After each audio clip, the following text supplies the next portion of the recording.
You're listening to the Options Insider Radio Network, the home of the Options Podcast. For more quality options programs, visit theoptionsinsider.com or search for Options Insider Radio Network in your podcast provider of choice. Listeners can also access all of our programming through our mobile app available in the iTunes and Google Play stores. Select programs are also available via live stream at mixlr.com/options-insider.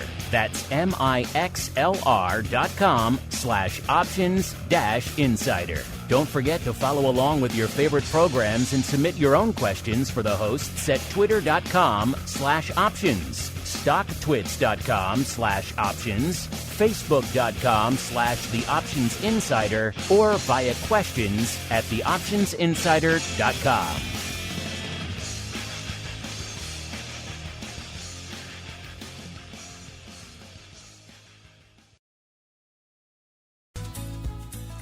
Ladies and gentlemen, please welcome back to the stage, Glenn Thayer.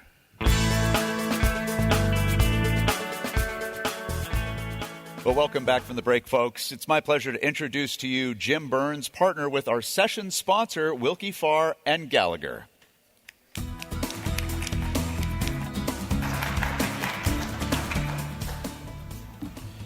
Good morning, everyone. I'm Jim Burns, partner in the regulatory practice of Wilkie Farr and Gallagher. And it's my distinct honor this morning to introduce our keynote speaker, Commissioner Dawn Stump, who just a few weeks ago concluded her nearly 4 years of service as a commissioner at the Commodity Futures Trading Commission.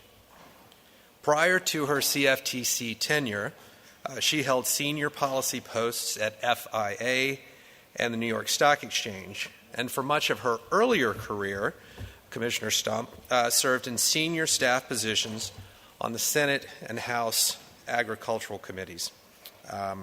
She also is a proud daughter of Texas, having grown up about 7 hours from here in Olton.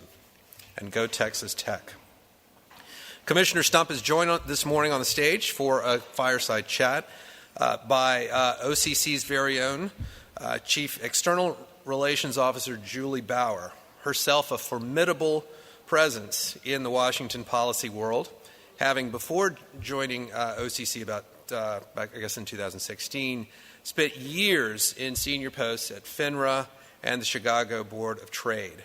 This promises to be a really great and wide-ranging discussion between two highly respected and knowledgeable professionals who also happen to be very, very good friends.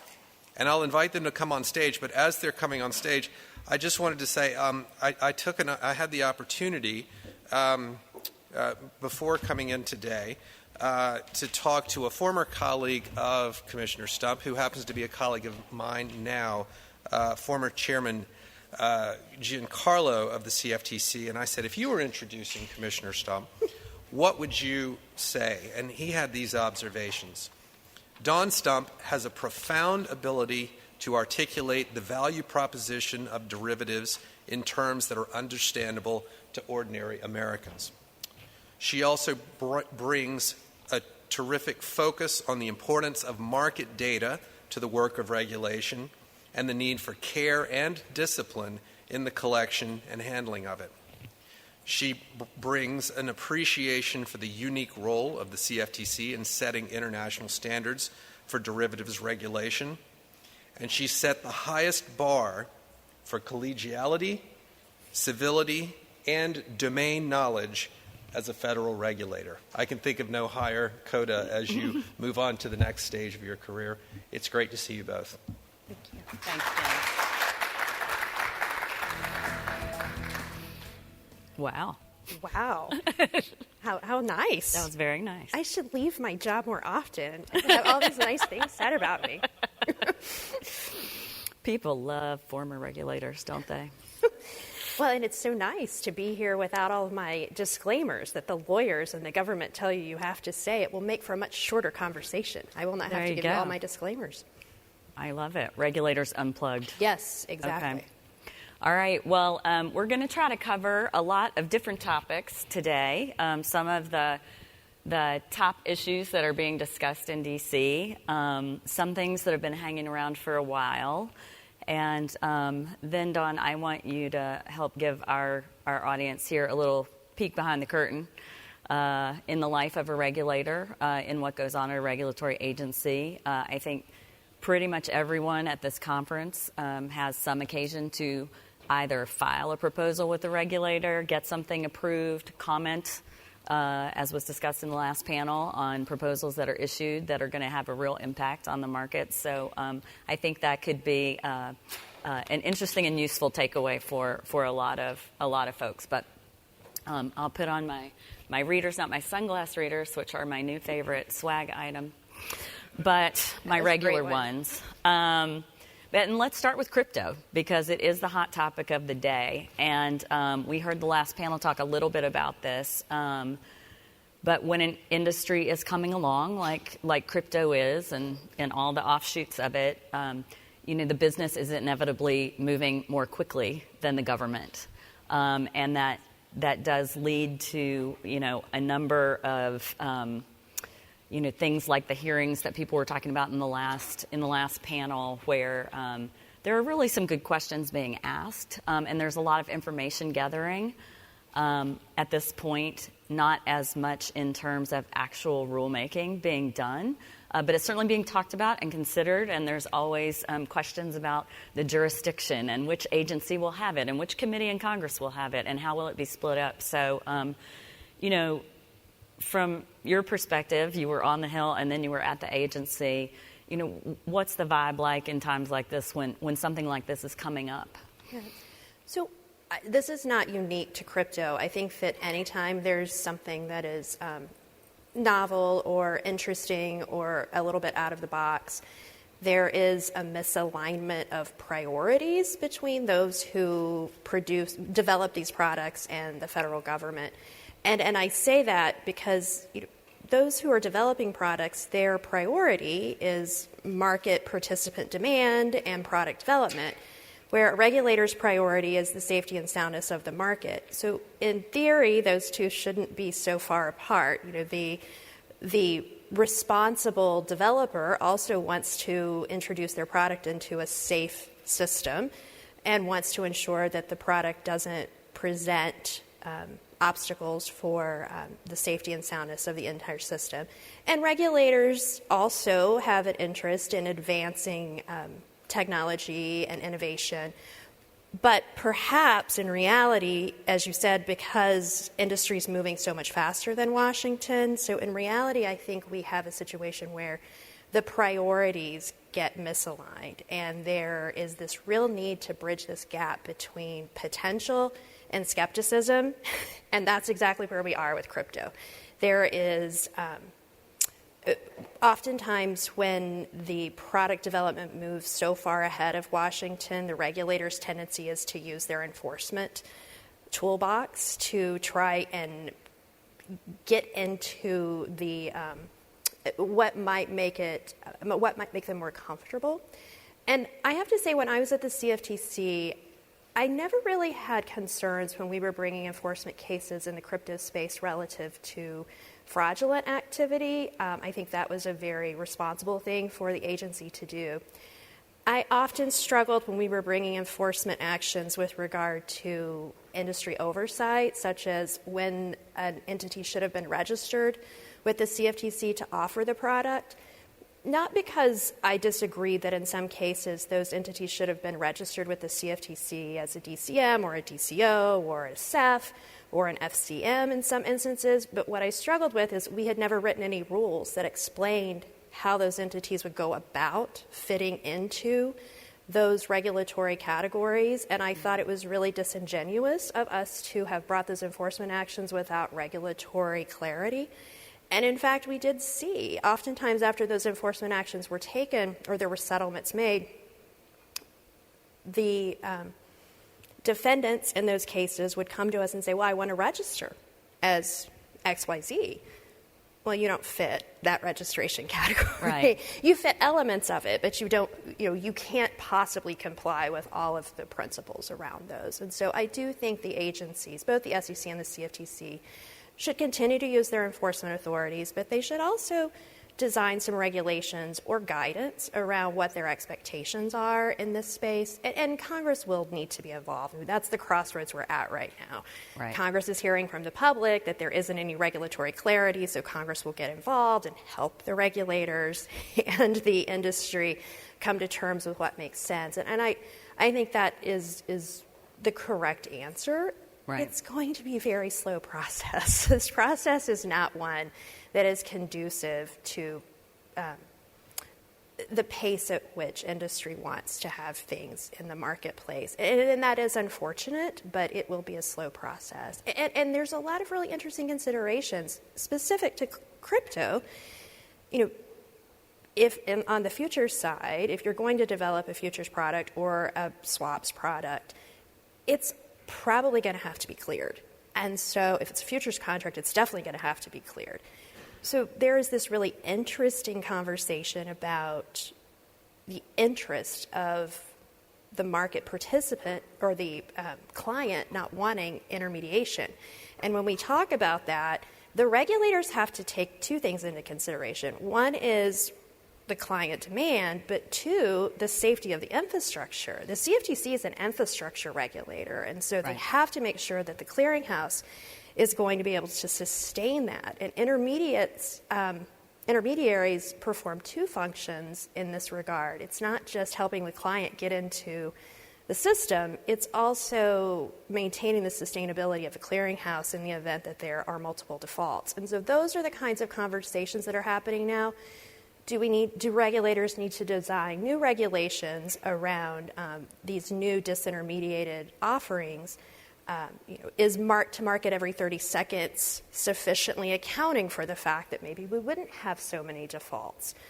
There's all of these different contemplations that have never been part of the traditional conversation that I think regulators need to digest, Congress needs to digest, and then there need to be some guidance put forward as to, and perhaps it's a completely different model than the one we have now for this sort of an offering.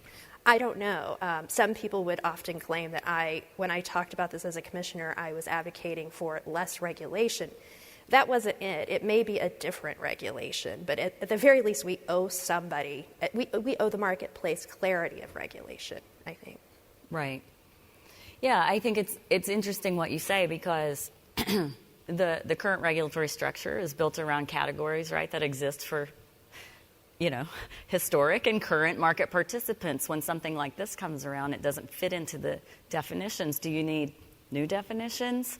And how do you distinguish between, it sort of goes, there's been this all through time, I guess. It reminds me of the exchange and ATS. Right. Discussion on the security side. Some of your earlier comments were making me think of crowdfunding and crowdfunding portals when those came online. And I remember the first meetings post, I guess it was the Jobs Act, and all the crowdfunding industry came in and sat down with securities lawyers, and it was like a Washington version of My Big Fat Greek Wedding. Like nobody could. What are you talking about? What does that mean? What does that mean? So there are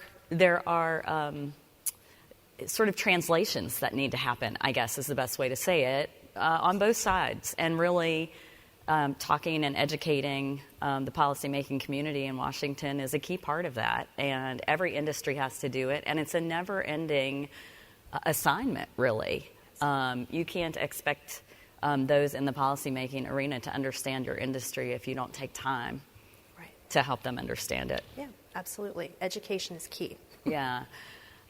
So this is relevant to crypto, but also to other derivatives, certainly to options, the increased retail participation.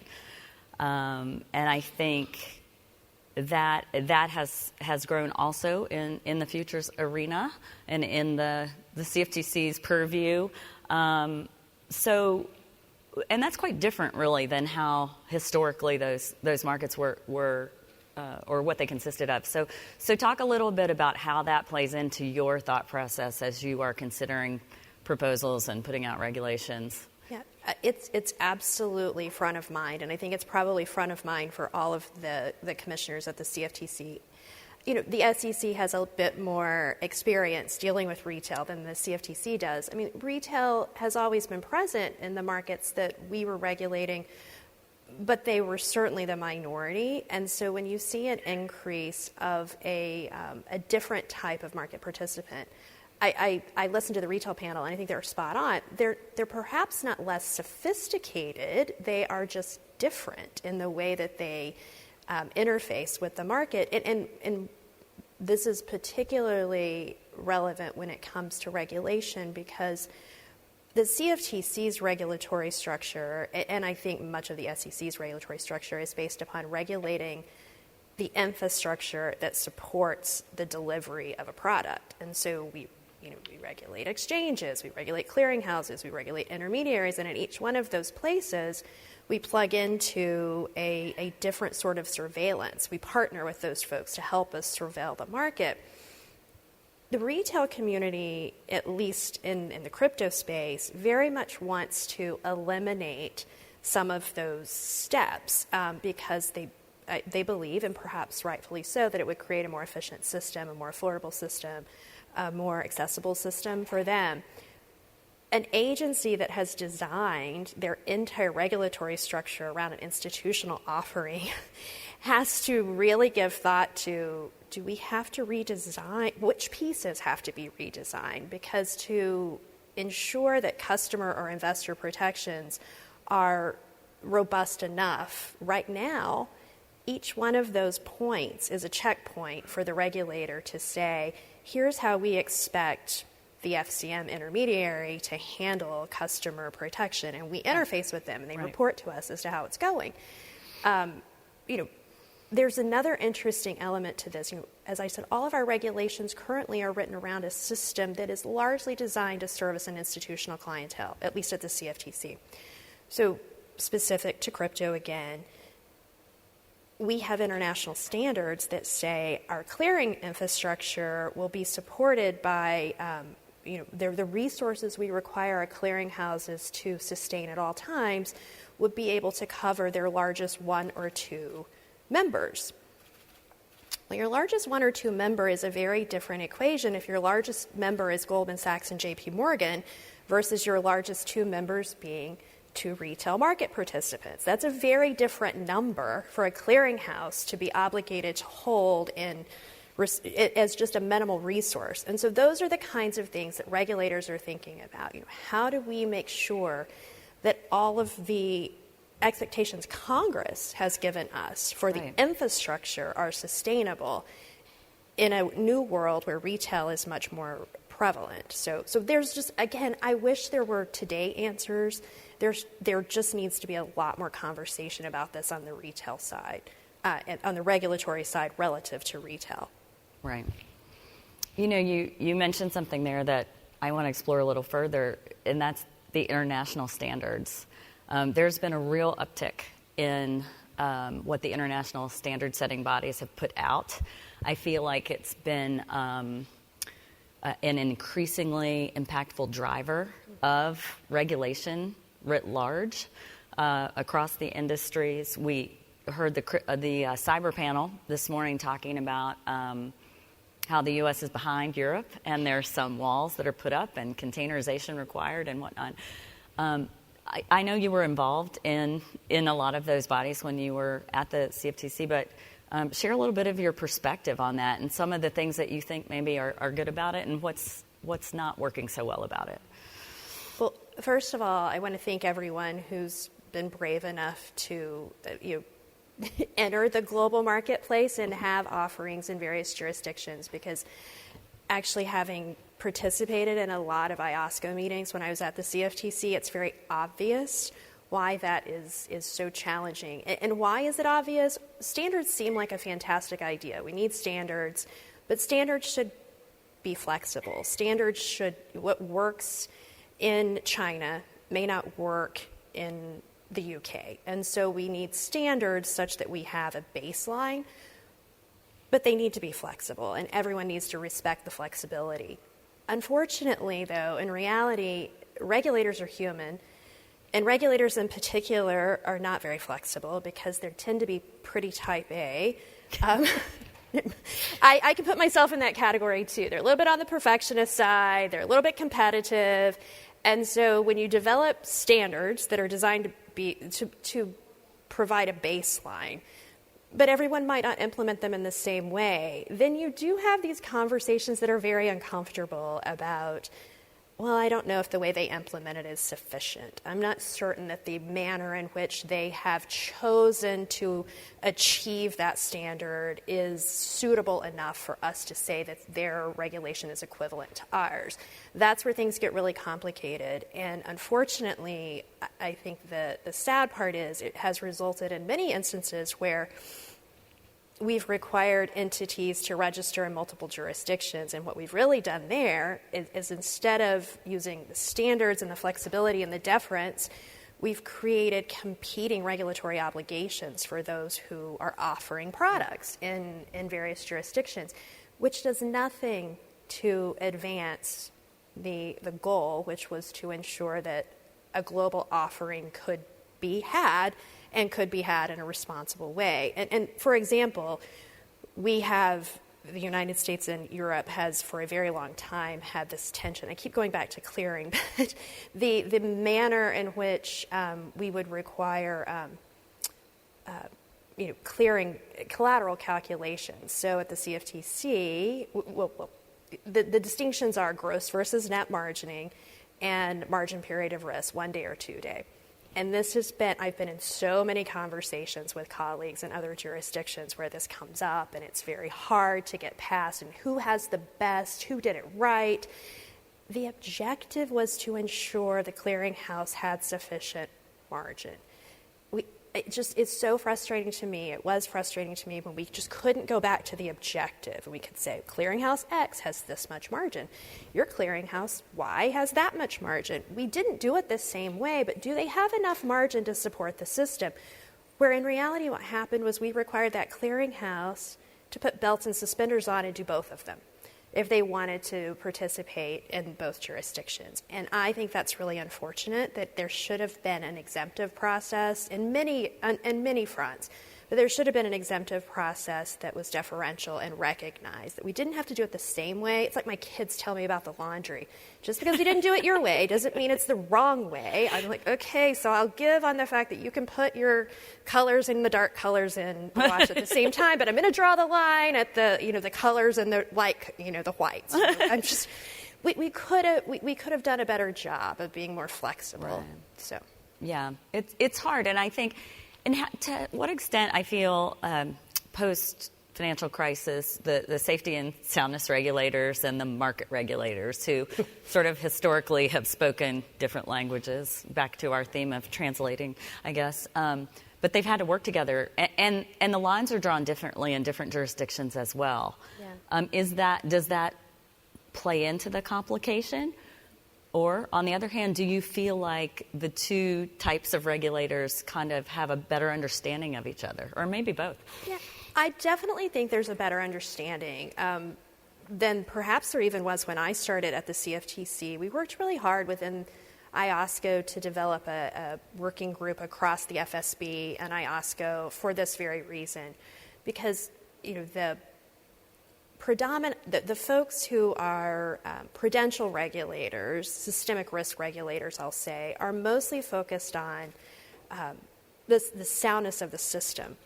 The market regulators also care about the soundness of the system, but we need the market to function. And all too often there was this conversation about, well, if we don't require XYZ capital, the banks that are systemic are not going to be robust enough to withstand another crisis.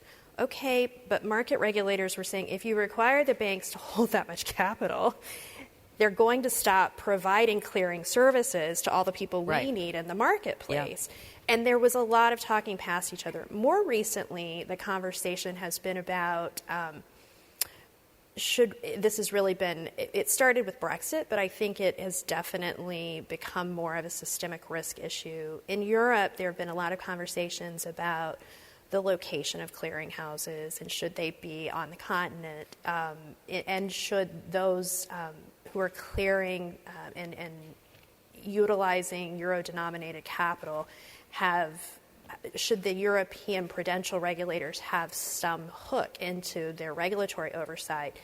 It's a challenging conversation because as a market regulator, we're a little bit agnostic as to we're not agnostic to the type of capital. We are aware that our clearinghouses are holding a lot of different collateral denominations. And so for Europe to suggest that they need to have direct oversight from a prudential perspective to our clearinghouses is a little too many hands on the steering wheel, if I'm honest. That's a really difficult position for us to be in, I think, as the United States. And the location policies, I think, actually work at cross purposes to safety and soundness. That's just my opinion.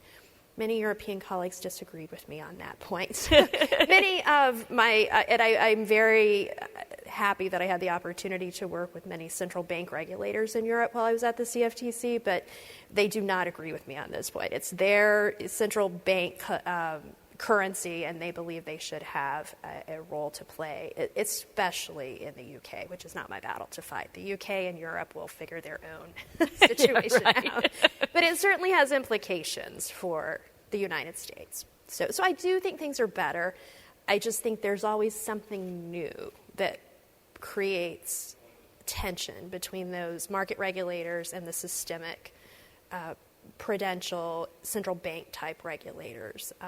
So progress is made in communication. There's still obstacles in agendas. So, yeah. Well, one area that the international standard setters have focused on is ESG. And there's a lot of, obviously, work being done in that area in our country as well right now. So I want to ask you about that more broadly, and then I want to follow up, talk a little bit about some of the things you did at the CFTC on this front. So there definitely is a lot of conversations being had by standard setters about how to properly validate and measure the E, the S, and the G, because I think in many jurisdictions, there are already disclosure requirements. In the United States, there's a lot of voluntary disclosure going on. There's obviously a proposal out of the SEC for a less than voluntary disclosure proposal. And, regardless of who's driving it, maybe industry's driving it themselves. They want to get to, on the environmental side, they want to voluntarily achieve carbon neutrality. Maybe their investors are driving it. Maybe their financiers are driving it. There's a lot of reasons why we're going down this path. But the bottom line is, until we have reliable metrics to measure and be able to ensure that the standards are, in fact, credible, I think that's where standard setters can help. I think that that is where IOSCO is properly focused, and I think that they're working towards that. I have so much to say on this front. We won't have time today. So I have thoughts about the E, the S, and the G, but I think they're all really important.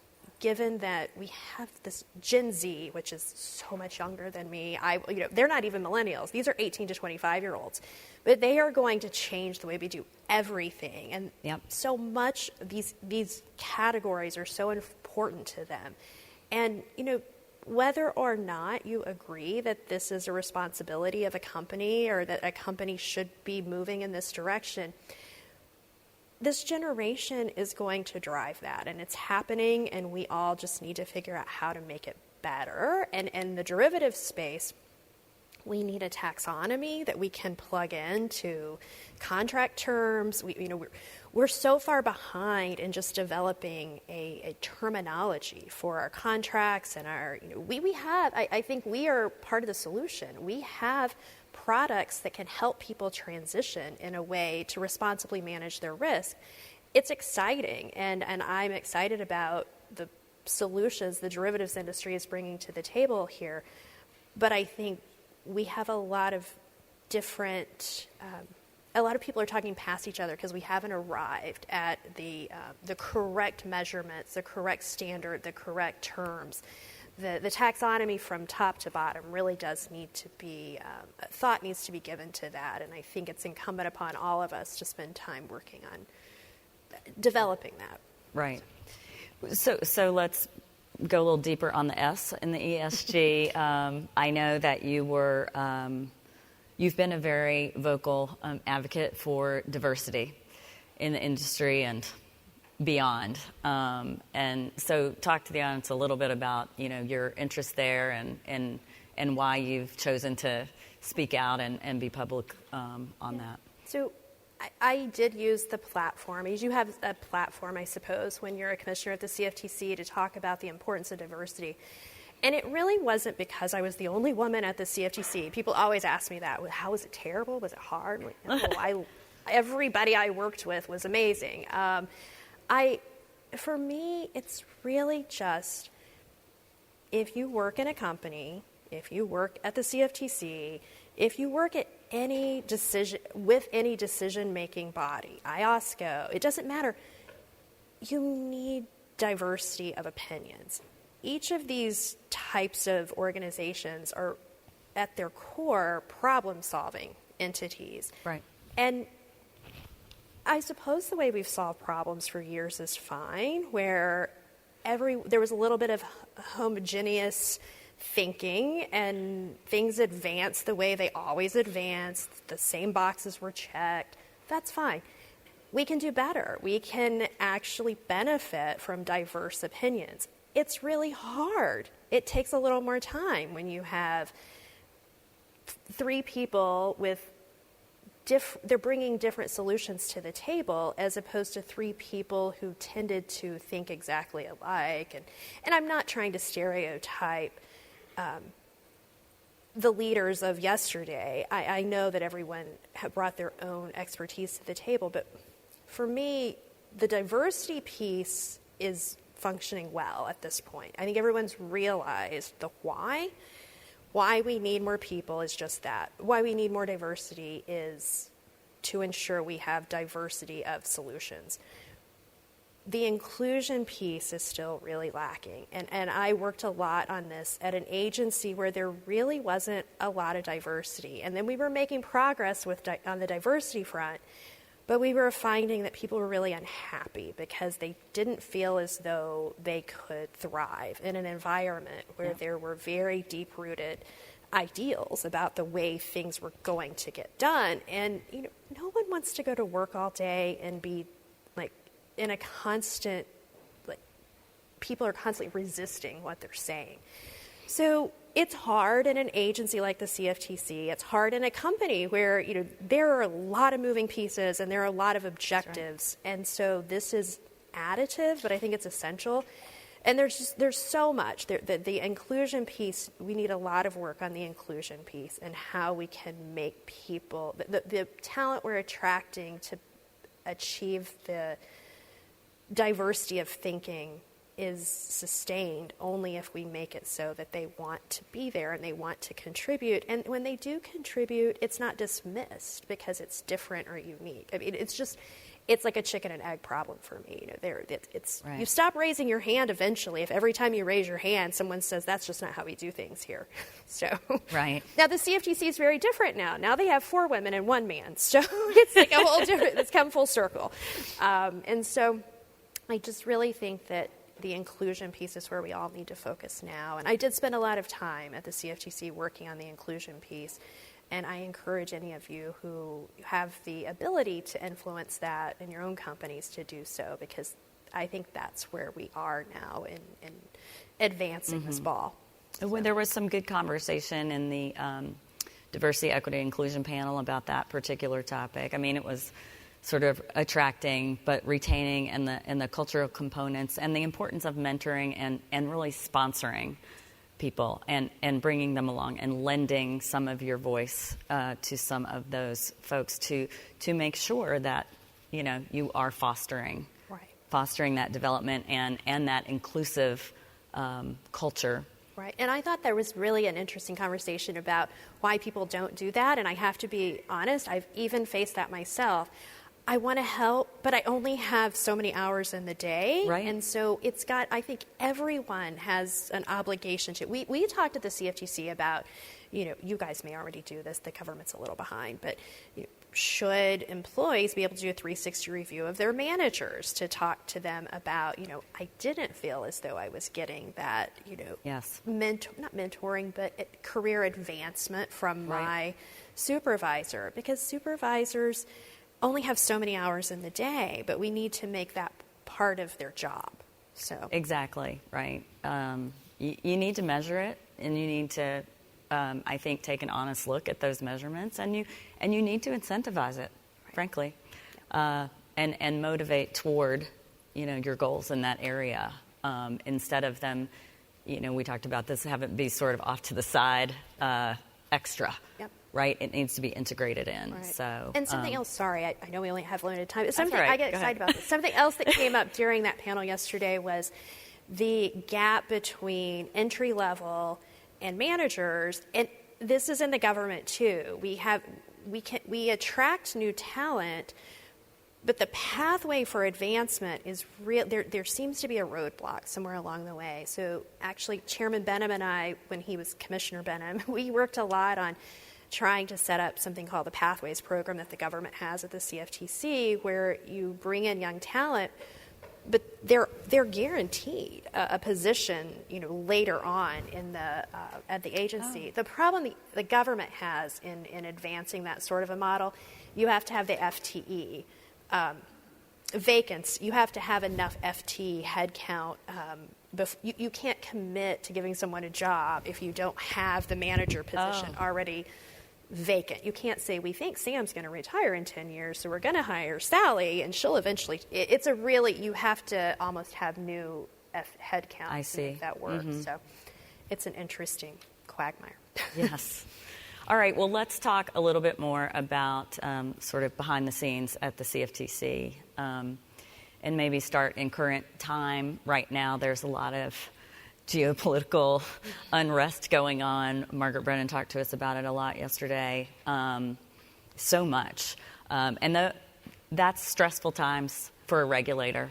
I know, because there's a lot coming at you and a lot of information you have to take in, and decisions have to be made. So, give us a peek and tell us how that kind of works and how that feels.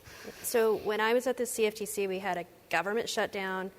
We had the pandemic, we had Russia-Ukraine, we had cyber intrusions that had huge market impact, and weather events that had huge market impact. And so I feel as though the entire time I was there, I started out saying, volatility's not bad, it's part of why we exist, volatility's fine, but oh my gosh, there was a lot of volatility.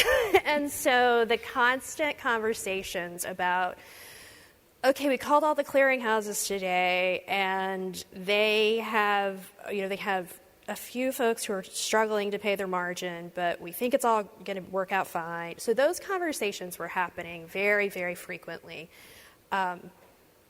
throughout all of those events. But it was really prevalent, and I think really a little bit uneasy. The most uneasy I ever was when we first started working from home. And we had so much on our regulatory rulemaking agenda. And I don't know if any of you know Heath Tarbert.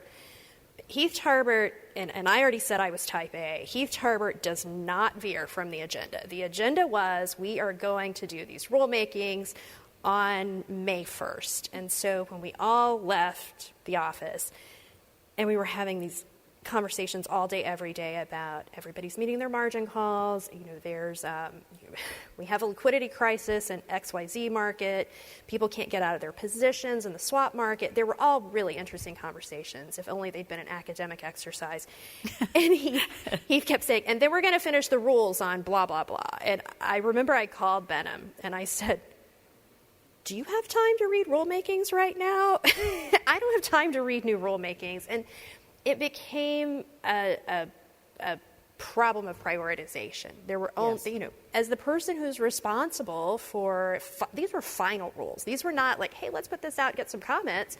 These were final rules. And so I will say I felt very overwhelmed at that point, because what was happening in the market was scary. What was happening on the rulemaking front was exciting. That's what I love to do. And when I raised my hand and said I wanted this job, I was excited about that. I love the policy making. And I was saying, I can't do what I love right now because I'm overwhelmed with what the oversight responsibility we have. So I think it's a matter of prioritization. And bless Heath Harbert, much to his unliking, we did push those rules a few months. But and I applaud him for keeping our feet to the fire and saying I'll wait 2 weeks because I'm not going to delay these forever. But I did feel overwhelmed. I will say, when I met with all the new commissioners who just came in, the one thing I said to them, I said, you have got to get comfortable with being uncomfortable. Because there is the thing no one tells you when you take this job. People think commissioners get up on stage and give speeches, and they have no idea how much time you spend like wringing your hands over an enforcement case. And I did a lot of that. Or, sitting in market surveillance meetings thinking, are we sure everything's going to be okay? You have to be okay being uncomfortable. And you have to be okay being brave about that and saying, I'm going to say something that's really unpopular. Right. And nobody in this room may back me up. So there's a lot of uncomfortable days in those roles. And there's a lot of uncomfortable days when you have to say to people that you want to help advance the market. You have to say, we just can't do that right now. There's just too many moving pieces, and we can't do that today. So, right. And to your earlier comment, you can't staff up for those busy times.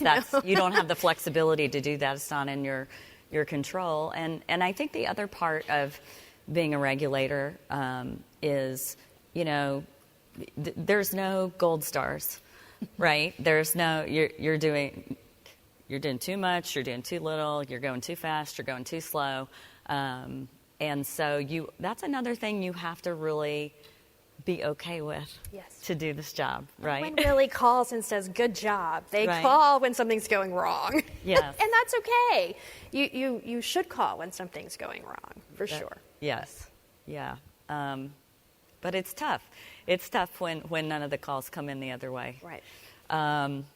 So I want to, at this point, we don't have that much time left, but I want to take it a little bit more personal, and just talk about, you've given, and I personally thank you, and on behalf of everybody here, for giving so many years of your career to public service, both on the Hill and at the agency. And when you think back on it, what is an issue or an accomplishment that you're really proud of, or that was maybe one of your favorite things to work on, or maybe one that you felt you really wished you could have gone further during your time there, or maybe both. Maybe they're the same.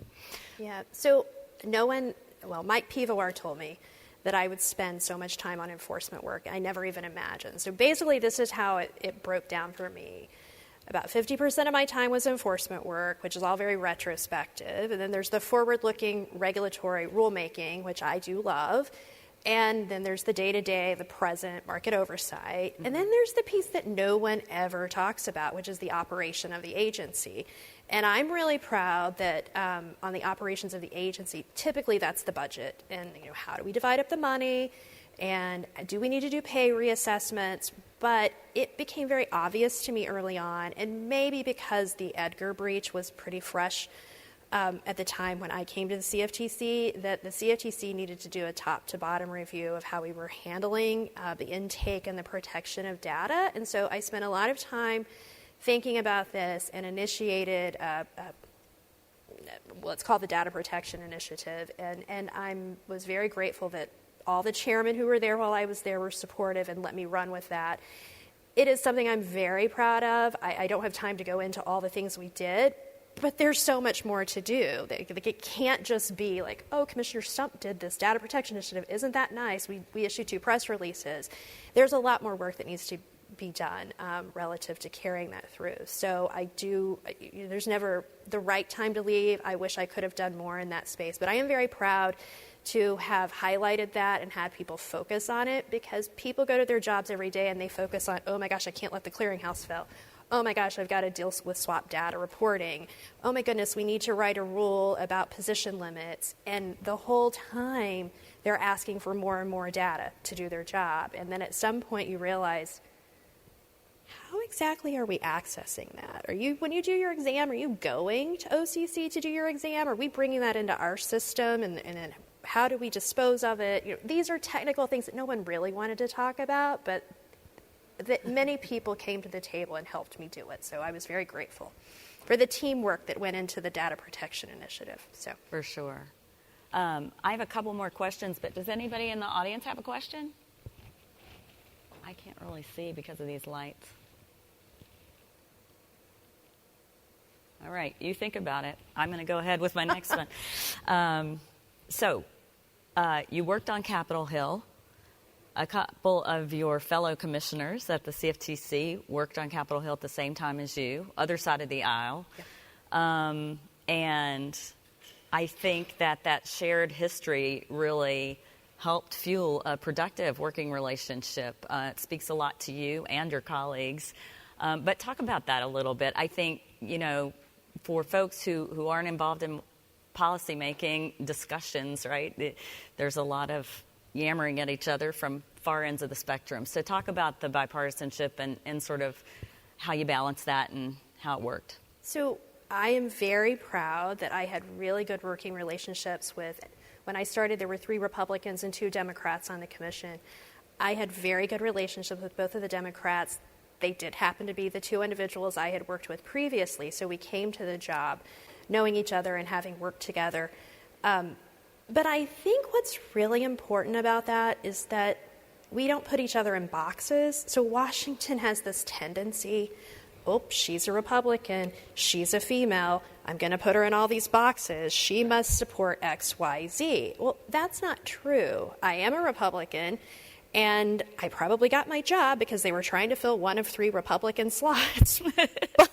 And I feel like there were some other criteria there. But I didn't always agree with my Republican colleagues on everything, and I didn't always disagree with my Democratic colleagues on everything. And I think at least where Russ and Dan were concerned, Commissioner Berkovitz and Chairman Benham, we listened to each other. I can't tell you how many hours I spent in Dan Berkovitz's office just sort of venting about things, and he would vent back, and then I would say, do you think we could ever come to terms on this? And, well, our approach was, we'll try, and if we can't, we'll walk away and we'll be fine, that we didn't reach some common ground. And there was a particularly contentious rulemaking that had been the subject of a lawsuit, and some very difficult conversations had to be had. And Berkovitz, we knew he was going to vote no on it ultimately, and I was tasked with taking a lead on writing this rule.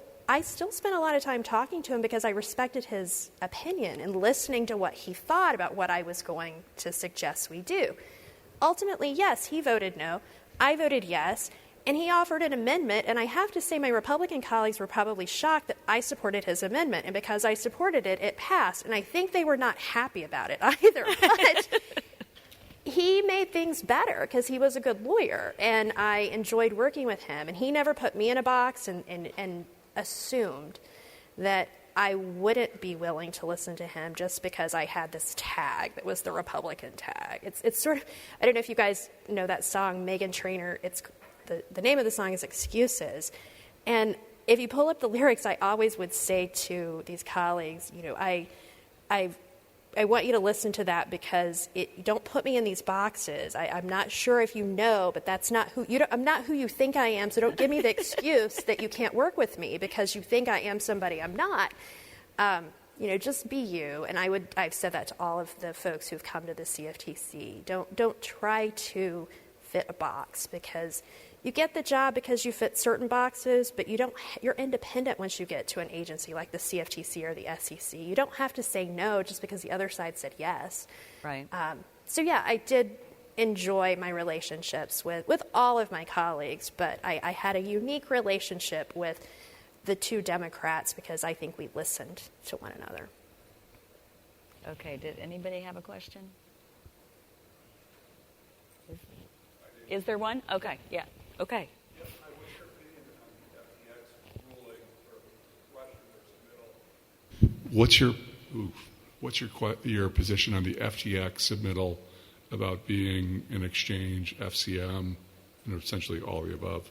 Yeah. Well, they own a DCO, so they have. I think that the chairman was right to put out their requested changes to their DCO order for public comment. I've been pretty vocal that I would have preferred that it not be specific to FTX, that I think there are a lot of folks who have contemplated similar offerings and that maybe the CFTC should have sought public input on the concept more generally. The CFTC, when presented with something like that, their objective, what they're tasked with doing is making sure that in this case, the DCO, can fulfill all the core principles. And if they can't fulfill all the core principles, they're going to need exemptions. And so that's what's being debated and discussed. What sort of exemptions are permissible but still comply with what the statute says the CFTC has to do. I don't have an opinion because I actually think it's going to be quite some time before the public input will be helpful to the commission.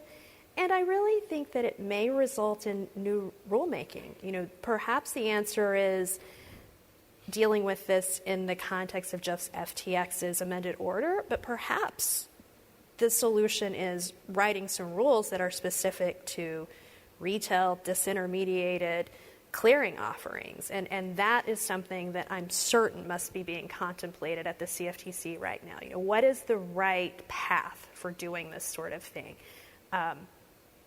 I don't have an opinion of the FTX submission per se, but I do think that it's probably not going to move as quickly as the proponents would like for it to. Thank you. All right, well, we've run over by a little bit, so I'm not going to ask my last question, but I will say, once again, thank you so much for being here. Thank you for your public service, and thanks for encouraging the next group of public servants to keep their chins up and, nose to the grindstone. Thank you. Thanks to everyone for being here.